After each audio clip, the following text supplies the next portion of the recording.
Hello guys, welcome to my channel HN classes.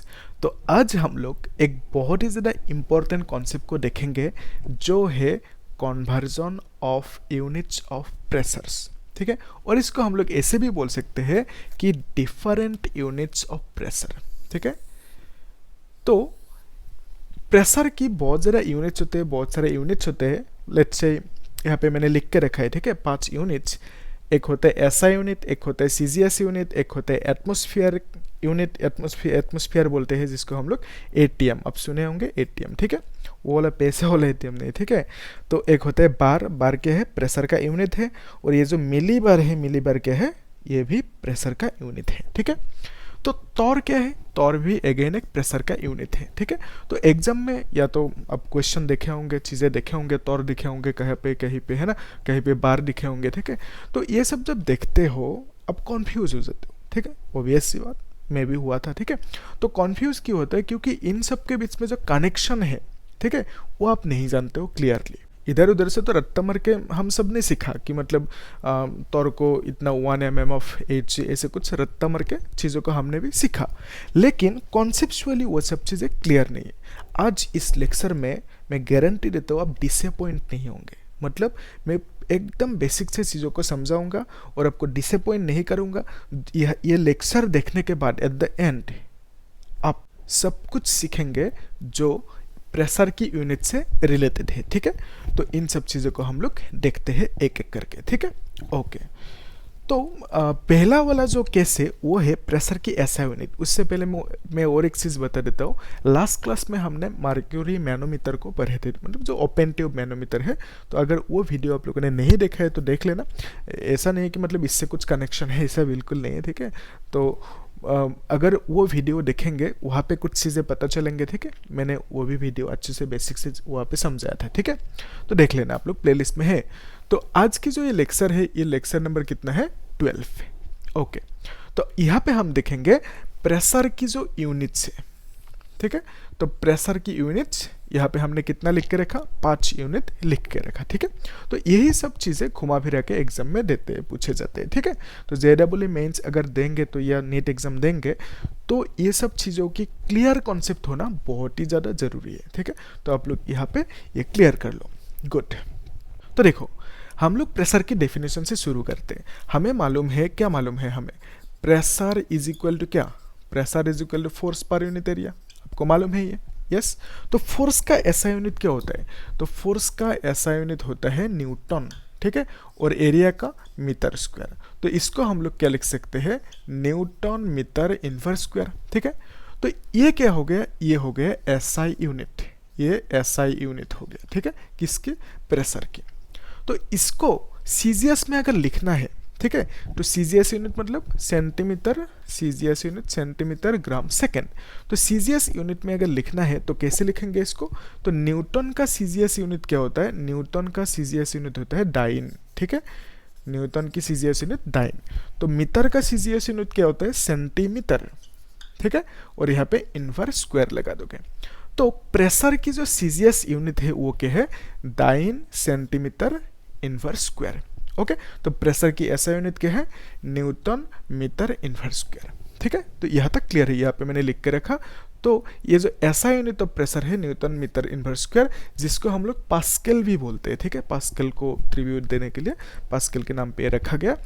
और जो ये डाइन सेंटीमीटर इनवर्स स्क्वायर है, ये क्या है? CGS unit of pressure. Okay, लेकिन यहाँ पे प्रॉब्लम क्या होता है लोगों को, मतलब स्टूडेंट्स को, मोस्ट ऑफ द स्टूडेंट्स को, तो प्रॉब्लम क्या होता है कि जैसे फॉर एग्जांपल एसआई यूनिट में और सीजीएस यूनिट, तो एसआई यूनिट में हमें मीटर दिया गया। ठीक है, तो सीजीएस में हम क्या लिखते हैं? सेंटीमीटर।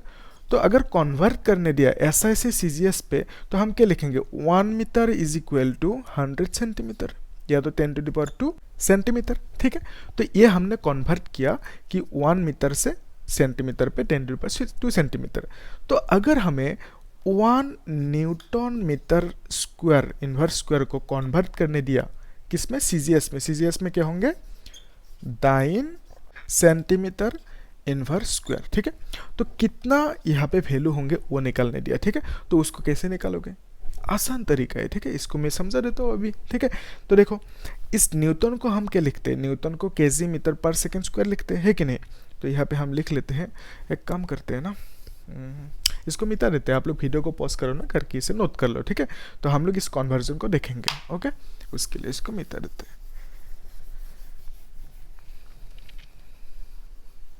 ओके, तो समझा ना क्या करने जा रहे हैं हम लोग।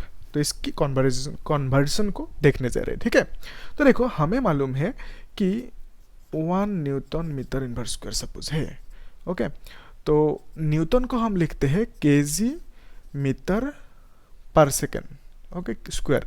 तो KG metre per second square, और यहाँ पे क्या है, मीटर, मीटर इनवर्स स्क्वायर, ठीक है। तो केजी को हम लोग क्या लिखते हैं, केजी को हम लोग लिख सकते हैं ना 10⁻³ ग्राम, है ना। तो ये आपको मालूम है, KG metre per second square, जो मास इंटू एक्सीलरेशन की यूनिट है ना, और ये metre inverse square, okay good.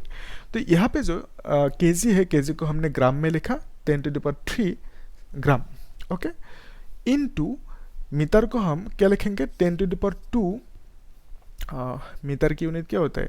और एक काम कर सकते हैं ना, इसको डायरेक्टली हम लोग लिख भी सकते हैं ऐसे, केजी को ऐसे लिखते हैं, और मीटर, और ये क्या हो जाएंगे, मीटर इनवर्स, ठीक है। और यहाँ पे सेकेंड इनवर्स स्क्वायर ऐसा हो जाएंगे। तो केजी को हम लिख सकते हैं 10⁻³ ग्राम, है ना। तो मीटर को हम सेंटीमीटर पे अगर लिखे, क्या लिखेंगे 10⁻² सेंटीमीटर, और ब्रैकेट लगाएंगे, और यहाँ पे -1 है ना, ऐसे लिख देंगे, ठीक है, -1 को। तो ये सेकेंड है, सेकेंड को सीजीएस में हम सेकेंड ही लिखते हैं, ऐसे लिखेंगे, ठीक है। तो अभी देखो 10⁻³ हो जाएंगे, 10⁻³ यहाँ पे लिखा, फिर ग्राम ये क्या होंगे 10⁻⁻², और यहाँ पे centimetre inverse second inverse square, ठीक है। तो इसको हम लिख सकते हैं, ये मल्टीप्लाई होंगे ना, ये कितना हो जाएंगे 10 हो जाएंगे, और यहाँ पे gram centimetre inverse second inverse square, okay. तो इसमें कितना वैल्यू आ जाएंगे 10, क्योंकि इसको हम लोग क्या बोल सकते हैं 9 सेंटीमीटर इनवर्स स्क्वायर, और इसका वैल्यू कितना होंगे 10, ठीक है। तो 1 न्यूटन मीटर इनवर्स स्क्वायर, जिसको हम लोग पास्कल भी बोलते हैं, तो 1 pascal is equal to 10 9 centimetre inverse square होते हैं, ठीक है। क्लियर है यहाँ तक, ओके। तो अभी ये हमें समझ में आया, ओके। एसआई यूनिट और जो सीजीएस यूनिट है, इसको हमने निकाल लिया। तो ये जो एटमॉस्फेयर है प्रेशर की यूनिट, तो एटमॉस्फेयर को हम कैसे समझ सकते हैं, ठीक है। तो जब मार्क्यूरी बैरोमीटर था, जो हम लोग लेक्चर नंबर 10 में पढ़ा था, ठीक है। तो मार्क्यूरी बैरोमीटर क्या है, एक डिवाइस है, जो डिवाइस मेजर करते हैं एक्यूरेटली, क्या मेजर करते हैं, एटमॉस्फेयर की प्रेशर, ठीक है, जो होता है 1.0013, ऐसा कुछ था, 1.013 इंटू 10⁵ पास्कल, ओके। तो ये था एटमॉस्फेयर की प्रेशर, ओके। तो इसको हम लोग ऐसे भी लिख सकते हैं एटमॉस्फेयर, इसको भी मिटा देते हैं ना, आप लोग नोट बनाते जाना वीडियो को पॉज करके, ठीक है। तो एटमॉस्फेयर यानी एटीएम क्या है, प्रेशर की एक यूनिट है, ठीक है। तो ये जो एटमॉस्फेयर है, एटमॉस्फेयर की डेफिनेशन हम ऐसे भी लिख सकते हैं कि प्रेशर एग्जर्टेड बाय 1 एटीएम, मतलब क्या है, pressure exerted by 76 centimetre of mercury, mercury को हम Hc लिखते हैं सिंबॉलिक ना, 76 सेंटीमीटर ऑफ मार्क्यूरी कूलम। तो मार्क्यूरी बैरोमीटर में हमने देखा था इस तरह की एक सेटअप था ना। तो यहाँ पे क्या था, एक ट्यूब था, तो ट्यूब में यहाँ तक मार्क्यूरी राइज होते हैं, मतलब यहाँ तक आते हैं। तो ये जो हाइट है ये कितना आया 76 सेंटीमीटर आया था, ठीक है। तो ये मार्क्यूरी बैरोमीटर आप लोग देख लेना, वीडियो को जाकर प्लेलिस्ट में है, ठीक है, ओके।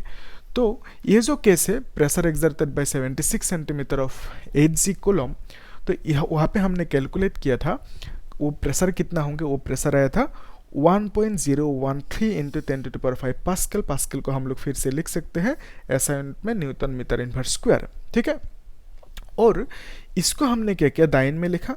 दाइन में कैसे लिखा, 10⁶ हो गया, ये 10⁵ था, दाइन में लिखते ही क्या हो गया 10⁶। कैसे हुआ, अभी अभी देखा था हमने। तो अभी अभी हमने क्या देखा था कि जो 1 न्यूटन मीटर इनवर्स स्क्वायर था उसको हमने क्या मिला, यहाँ पे जो कैलकुलेट किया 10 दाइन सेंटीमीटर इन्वर्स स्क्वायर, यही तो मिला था, अभी अभी कैलकुलेट किया था, देख लेना, थोड़ा रिवाइंड करके देख लो आप लोग, ठीक है। तो ये हमें मिला था, तो हमने क्या किया, ये जो न्यूटन मीटर इन्वर्स स्क्वायर है इसकी जगह पे हमने क्या लिखा, 10 डाइन सेंटीमीटर इन्वर्स स्क्वायर। तो 10 से ये 10 to the power 5, 10 to the power 6 हो गया, ठीक है, एकदम आसान है, आप लोग कर लेना, ठीक है। तो 1 न्यूटन मीटर इन्वर्स स्क्वायर की जगह पे हमने 10 डाइन सेंटीमीटर इन्वर्स स्क्वायर लिख दिया। तो 10 से ये 10 टू द पावर 5 कितना हो गया, 10 टू द पावर 6। गुड। तो 1 ATM is equal to this much pascal होता है, और न्यूटन मीटर इन्वर्स स्क्वायर भी बोल सकते हो, और CGS यूनिट में क्या बोलोगे, this much dine centimetre inverse square, ठीक है। तो नेक्स्ट क्या है, नेक्स्ट है बार, ठीक है, उसके बाद है मिलीबार। तो बार क्या होता है, बार मतलब वो डिस्को बार नहीं है, ठीक है। तो ये जो बार है प्रेशर की यूनिट बार, ठीक है। तो ये जो बार है, this bar 1 bar is equal to कितना होंगे, 10 टू द पावर 5 पास्कल, ठीक है। तो 10 टू द पावर 5 पास्कल यानी 10 to the power 5 newton metre inverse square, ठीक है। 1 बार की वैल्यू इतना होता है, ओके। तो ये जो 1 बार की वैल्यू इतना आया, इसको हम लोग किस में लिखा, CGS यूनिट में। तो अगेन अभी अभी जो किया, न्यूटन मीटर इन्वर्स स्क्वायर को हम 10 डाइन सेंटीमीटर इन्वर्स स्क्वायर बोल सकते हैं। तो वो जो 10 होंगे, 10 से 10 टू द पावर 5 मल्टीप्लाई करोगे 10 टू द पावर 6, ओके। तो 1 bar is equal to this much pascal, और 10 to the power 6 dyne centimetre inverse square, ठीक है, क्लियर है यहाँ तक, गुड। तो नेक्स्ट क्या है, मिली बार। तो मिली का डेफिनेशन क्या होता है, मिली का डेफिनेशन होता है जो मतलब छोटा सा होता है ना, 10 टू द पावर -3 होंगे, ठीक है। तो 1 bar is equal to this much pascal. तो 1 millibar is equal to कितना होंगे, 10 टू द पावर -3 बार, जैसे होता है ना मिलीमीटर होता है, ठीक है। तो 10 to the power -3 metre is equal to कितना होता है, 1 मिलीमीटर, ठीक है। तो 1 millimetre is equal to 10 to the power -3 metre. ठीक उसी तरह यहाँ पे 1 मिलीमीटर इज इक्वल टू कितना, 1 millibar is equal to कितना, 10 टू द पावर -3 बार। ये सब आसान है, आप लोग क्लास 6-7 में भी कर चुके हो, ठीक है, मिली है ना ये सब, ओके।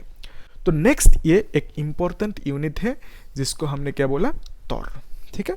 तो तौर को अच्छे से हम लोग समझ लेते हैं, ये इम्पोर्टेंट है, ठीक है। तो देखो 1 तौर इज इक्वल टू कितना होता है, 1 mm 1 millimetre of Hg coulomb, ठीक है। Hg मतलब मर्क्यूरी। तो ये 1 तौर की डेफिनेशन है, ठीक है। तो 1 ATM को अगर मैं यहाँ पे लिख दूँ directly, 1 ATM is equal to 760 torr, क्या हम इसे लिख सकते हैं, हाँ बोलो, लिख सकते हैं कि नहीं, है ना, लिख सकते हैं। तो कैसे लिखेंगे ये भी बोल दो, हाँ वीडियो को पॉज करो और कमेंट सेक्शन में बताओ जल्दी। तो देखो हमें दिया गया 1 torr is equal to 1 mm of mercury column, Hg column. तो 1 ATM को हमने ऐसे क्यों लिख पाए उसको हम समझ लेते हैं, ठीक है। तो देखो हमें पता है 1 ATM इज इक्वल टू कितना, 1 ATM इज इक्वल टू 76, यहाँ पे वहाँ पे लिखा था मीटर दिया। तो 1 ATM इज इक्वल टू क्या होता है, 76 सेंटीमीटर ऑफ मर्क्यूरी कूलम, ये हमें मालूम है, मर्क्यूरी बैरोमीटर है ना। तो 1 ATM is equal to 76 centimetre of mercury column. तो इसका मतलब सेंटीमीटर को अगर मिलीमीटर पे लेके जाए तो क्या होंगे, 76 इंटू 10 मिलीमीटर, है ना, ऑफ Hg मर्क्यूरी कूलम।